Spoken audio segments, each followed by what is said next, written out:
पंच परमेष्ठी भगवान की जय। आचार्य गुरुदेव श्री धर्मभूषण जी महामुनिराज की जय। सम्यक भूषण जी महामुनिराज की जय। आचार्य श्री भारत भूषण जी महामुनिराज की जय। आचार्य समंत भद्र स्वामी द्वारा रचित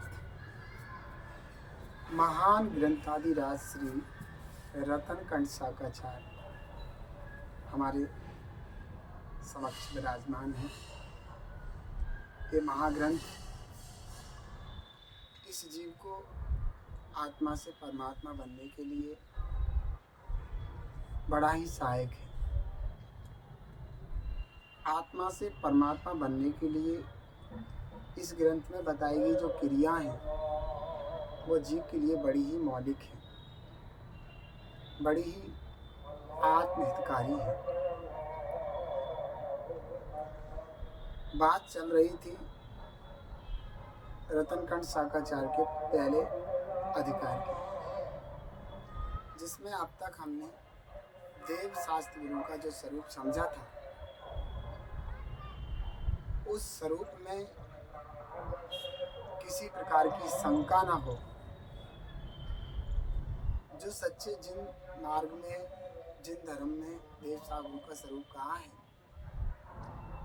उस स्वरूप में किसी प्रकार की शंका ना हो, इसके लिए संयुक्त के 8 अंगों में पहला अंग निसंकित अंग प्रारंभ होता है।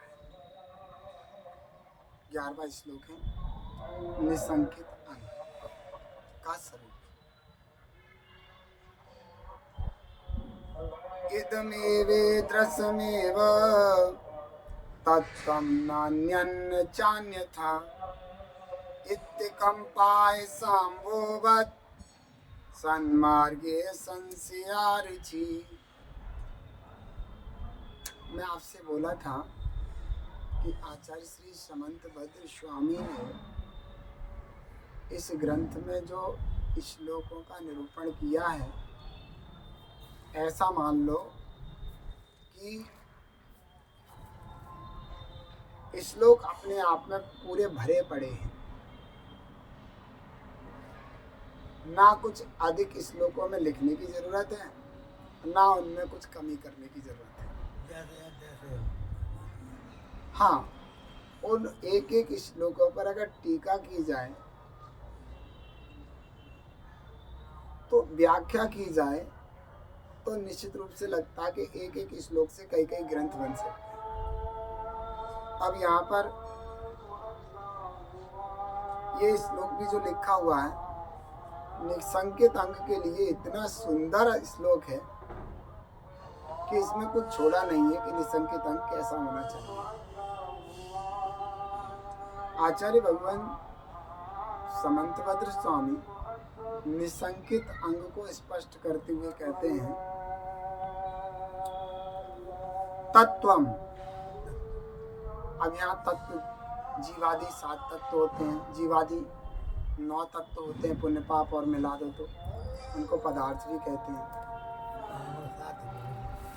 जीवादि 6 द्रव्य भी तत्व, जीवादि 5 अस्तिकाय भी तत्व हैं। और जब जीव तत्व है तो जीव तत्व में जो देव शास्त्र गुरु है तो उसमें देव जीव तत्व हैं, गुरु जीव तत्व हैं, और जीव तत्व से निकली वाणी दिव्य ध्वनि वह अजीव तत्व के रूप में, अर्थात जीव तत्व और अजीव तत्व के संयोग से जो दिव्य ध्वनि खिली है तो वह अजीव तत्व के रूप में शास्त्र, जिसे जिनवाणी बोलते हैं। तो ये जो तत्व हैं, जी मतलब सच्चे देव, सच्चे शास्त्र, सच्चे गुरु, तो सच्चे देव शास्त्र गुरु का जो स्वरूप है, जो अभी बता करके आए, जो देव है वीतरागी सर्वज्ञ तो उपदेशी होना चाहिए, और उनसे उपदेशित जो ग्रंथ हैं, शास्त्र हैं, वो सच्चे शास्त्र हैं। और भी वहाँ 5 और परिभाषाएं बताई हैं सच्चे शास्त्र की। और जो गुरु की परिभाषा बताई थी, जो पारंपरिक वैसे रहते हैं, विषयों की इच्छाओं के बस से रहित हैं, ज्ञान ध्यान तप में लीन रहते हैं। ऐसे जो गुरु की परिभाषा बताई थी, यही प्रशंसनीय पूज्य हैं, हमारे श्रद्धा के विषय हैं, भक्ति के योग्य हैं। तो वो जो परिभाषा बताई थी, उन्हीं परिभाषाओं के बारे में आचार्य भगवान कह रहे तत्वम, सच्चे देव सागुरु का जो स्वरूप है, जो बता के आए हैं, या जिन धर्म में जो सच्चे देव सागुरु का सच्चा स्वरूप बताया गया है, इदम ये यही है, यही स्वरूप है, ईदृशम ये ऐसा ही है, यही है और ऐसा ही है। और क्या कह रहे हैं, अन्यत ना, अन्य प्रकार से नहीं है, मतलब अन्य नहीं है, और ना चा ना अन्य था, और ना ही अन्य जैसा है। सच्चे देव सागुरु का स्वरूप यही है, इस प्रकार ही है, अन्य नहीं है और ना ही अन्य जैसा है। अब इसमें थोड़ा सा समझिए, यही है मतलब जो अभी बता के आए यही है, इसी प्रकार ही है। तो और भी जितने भी देव सागुरु बनेंगे तो इसी जैसा होगा तो सच्चे देव सागुरु हैं, अन्यथा नहीं है। और बता अन्य नहीं है, इससे अन्य कोई दूसरा स्वरूप नहीं है कि कोई कहे तो इनसे अन्य भी कोई स्वरूप देव सागुरु का हो सकता है, सच्चे देव अन्य नहीं है। चाहे ना अन्य था और ना अन्य प्रकार से। कोई कहने लगे एक प्रकार ये है देव सागुरु का, अन्य प्रकार ये, ऐसा कुछ नहीं है। तो जो देव सागुरु का स्वरूप जिन मार्ग में बताया गया है यही है, इस प्रकार ही है, अन्य नहीं है, अन्य प्रकार से भी नहीं। ऐसा ऐसी कैसी श्रद्धा होना चाहिए, ऐसा दृढ़ विश्वास कैसा होना चाहिए, तो यहाँ उदाहरण दे रहे हैं। इति इस प्रकार का अकंप दृढ़ दृढ़ किसकी तरह, आयस अम्भोवत, आयस माने तलवार पर, लोहे की तलवार पर जो पानी पे चढ़े के समान। आपको मैं बता दूं, जो लोहे की तलवार है, अब लोहे की तलवार बना दी जाए, उस पर पानी मत चढ़ाओ, तो जब भी युद्ध लड़ने जाओगे टेढ़ी हो जाएगी, फॉल्ट हो जाएगी, मुड़ जाएगी। और जैसे उसे गर्म करके उस पर पानी चढ़ा देंगे तो टूट जाएगी, लेकिन मुड़ेगी नहीं। ऐसे ही जो ऐसा अकंप विश्वास करने वाला है, कैसा कि जो स्वरूप है यही है, किसका, सच्चे देव सागुरु का जो स्वरूप है यही है, इसी प्रकार ही है, अन्य नहीं है, अन्य प्रकार से नहीं। इस प्रकार दृढ़ सिद्धांत हो, लोहे पे पानी यानी कि तलवार पे पानी चढ़े के समान दृढ़, टेढ़ा ना हो, टूट जाए तलवार टेढ़ी ना हो। सम्यक दृष्टि से कोई कहे कि और मान लो तुम्हें मैं पैसा दे रहा हूँ, ऐसा कर लो, मर जाएगा, नहीं यही है। किसी प्रकार से कोई वो धन के लोभ में, भय के लोभ में उस समय दृष्टि को विचलित नहीं कर सकता। हमने ऐसा भी सुना है कि लोगों ने विचलित भी करना चाहा, हाथी के पैर के नीचे कुचल के मर गए। लोगों ने कुचल दिया, देखो कुचल दूंगा, मान लो, अभी देव सागुरु का स्वरूप दूसरा मान लो, नहीं यही है, चाहे कुचल दो, मर गए, जान निकल गई, लेकिन कॉम्प्रोमाइज नहीं किया। समझ में आया? बहुत गाँव उन्होंने तो क्यों कहता है इस प्रकार सन्मार्गे, जिन मार्ग में असंशया रुचि, संशय रहित जो श्रद्धान है उसको निसंकित अंग कहते हैं। या फिर सन्मार्ग में रुचि जो इस प्रकार का श्रद्धान है, असंशया, उसे निसंकित अंग कहते हैं।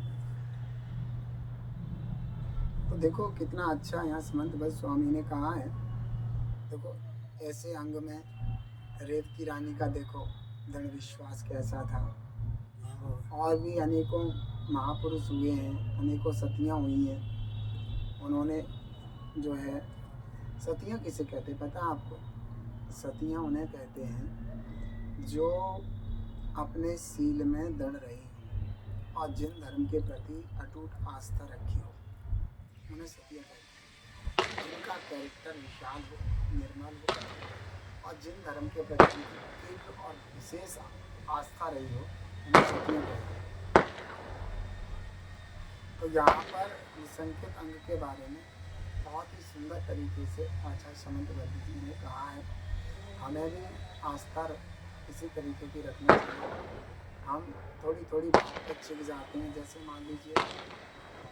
जैसे मान लो हमारे घर में कोई बीमार है, किसी ने कहा इसको नज़र बट्टा लग गया है तो इसकी नज़र उतार तो ठीक हो जाएंगे।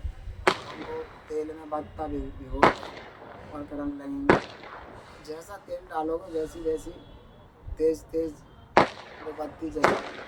देखो कितनी नज़र चढ़ी थी, देख लो नज़र कितनी चढ़ी थी, बत्ता के बत्ता टूट गया। अरे भैया तुम कहीं भी तुम हमारे यहाँ पास में ले गया, ये जो कुटिया है इसमें भी बत्ता तेज भिगो के कर लो तो टपकने लगेगा। इतना मिथ्यात का प्रकोप फैला हुआ है। नजर नाम का मिथ्यात खूब चल रहा है बिना मतलब के जी।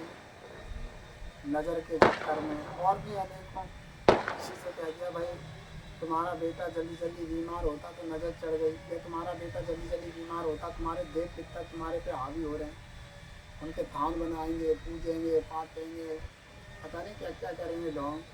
अरे भैया कोई संसार में ऐसा नहीं है कि तुम्हारा भला कर दे या बुरा कर दे। तुम्हारे अपने परिणामों से बंधे हुए पुण्य पाप से ही तुम्हारा भला या बुरा होता है। हम अपने देव सागुरु पर इतनी आस्था रखें, जरा सा भी संशय न रखें कि हमारे देव सागुरु का स्वरूप ये है और हमारे देव सागुरु ने जो कहा वही सत्य है।